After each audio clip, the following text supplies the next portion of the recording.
Anay lang kaso sa pagpanglugos kay tabo sa dakban sa Sugbo dino sa 17 anyos nga biktima gipuspusan og bato apan way swerte nga nakalingkawas sa tinong kamatayon. Gisaysay sa biktima ang iyang kasetian sa kamot sa suspect nga nadakpan raw sab sa kapulisan.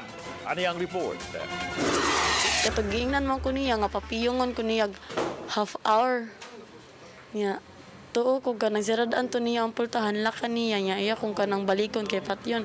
Wala man nilakaw man siya rin. Gisaysay ni Ruda, 17 anyos. Dili tinuod niyang pangaan ngadto sa balitang misdak nga wa siya magdahom nga maluwas pa sa kamot sa suspek. Gipakita niya ang dakong bato nga gipuspos sa suspek siyang ulo, dili lang kausa kahigayon. Human una mideklarar og tulis. May na lang kay nasagang niya sa iyang kamot hinungdan nga wa siya mawad-is sa panimuot apan mao hinungdan sa iyang pagkaluya. Ang pamahayag ni Ruda makita usab sa kuha sa CCTV sa tindahan nga iyang gialagaran. Nahitabo kini sa miaging Huwebes alas 7 sa buntag sa tindahan nga iyang gibantayan. Sa CCTV makita ang suspek nga naas tindahan nga nagpakarong ingnon nga customer. Misulod kini og makita usab sa laing anggulo nga giguyod na ang biktima dayon hapak sa bato sa ulo.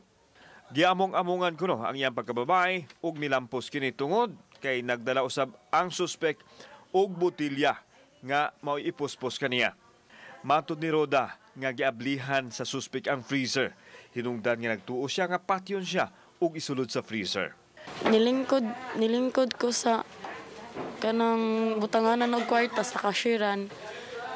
Nabuong na lang ko, nikalit siya sud niya, niingon siya kanang tulis niya, abi na ko kanang atik-atik ra to iya ha, to ko kanang kuan to sa kong amo, kanang gisugo to sa kong amo ba nga, patuon niya, gipakuyawan lang ko niya, pero tinuod jud di ay, pero kusgan ganit ko siya kay, iya kong giana mo siya, gita ko niya.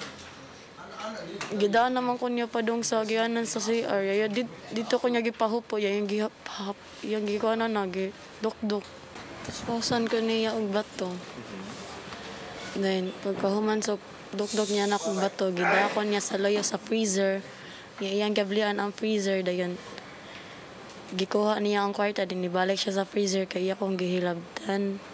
Ang suspect na ilang nga si Praim Fructuoso, 26 anyos, usa ka construction worker. Nadakpan siya atol sa hot pursuit operation sa kapulisan sa Mabulo Police Station dito na sa lungsod sa Tabugon. Yaang ko ni Fructuoso ang 10,000 pesos nga kwarta nga iyang nakuha sa pagpanulis. Yaang ko usab niya ang pagpanglugos sa biktima. Tukmod kuno sa illegal nga drugas. Ito, gilabtan ang babae, sir. Yun sa maninong paghilabot sa babae? Yung gi-rape, sir. Ipadayon sa biktima ang reklamo batok sa suspitsado. Ngayon lang akong pasaylon sa imuha sa yung mga ginikanan. Kauban si John Sulon, ako si Alan Domingo. Balitang Bisdak.